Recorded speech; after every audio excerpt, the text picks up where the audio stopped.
You don't want to pay hundreds? I have. What have you got? I don't know. Do you have change for this? Okay.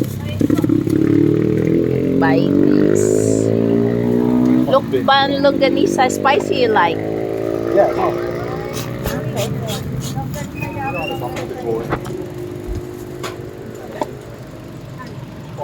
Ang galing nila magawa. Mainit. O, nausok pa. So their pancit Pwede lang mahal. na. Pwede kung dito mo kainin, pwede kung dalhin. Dito ang taong lagay, o.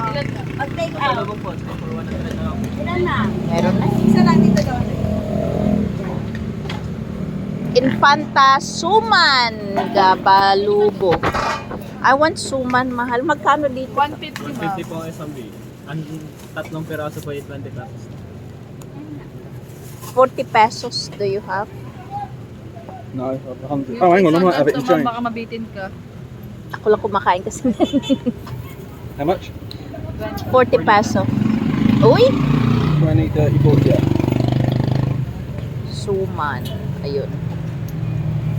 So, pag umuwi kayo ng Bicol, pwede kayo dumaan dito. Ito yung pinaka-the best na tinapay pinagong. As in, mabubusog ka talaga.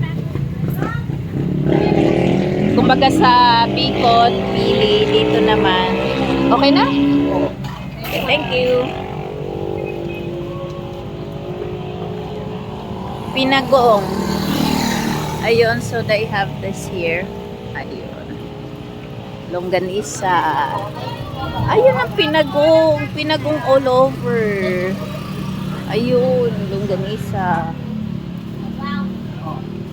Puto. Ayun, ang dami, oh. So they have a special vinegar. Ayun din doon, all over.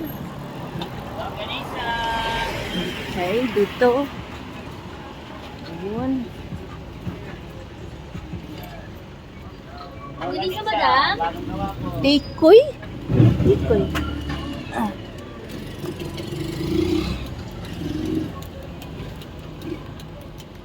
Ayun ang pansit nila. Gawa rin ng ano?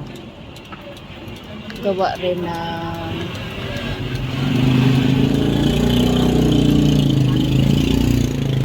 China.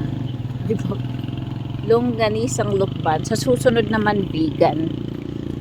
Masarap. Gusto ni Jason yung spicy. You can have that for breakfast. For breakfast?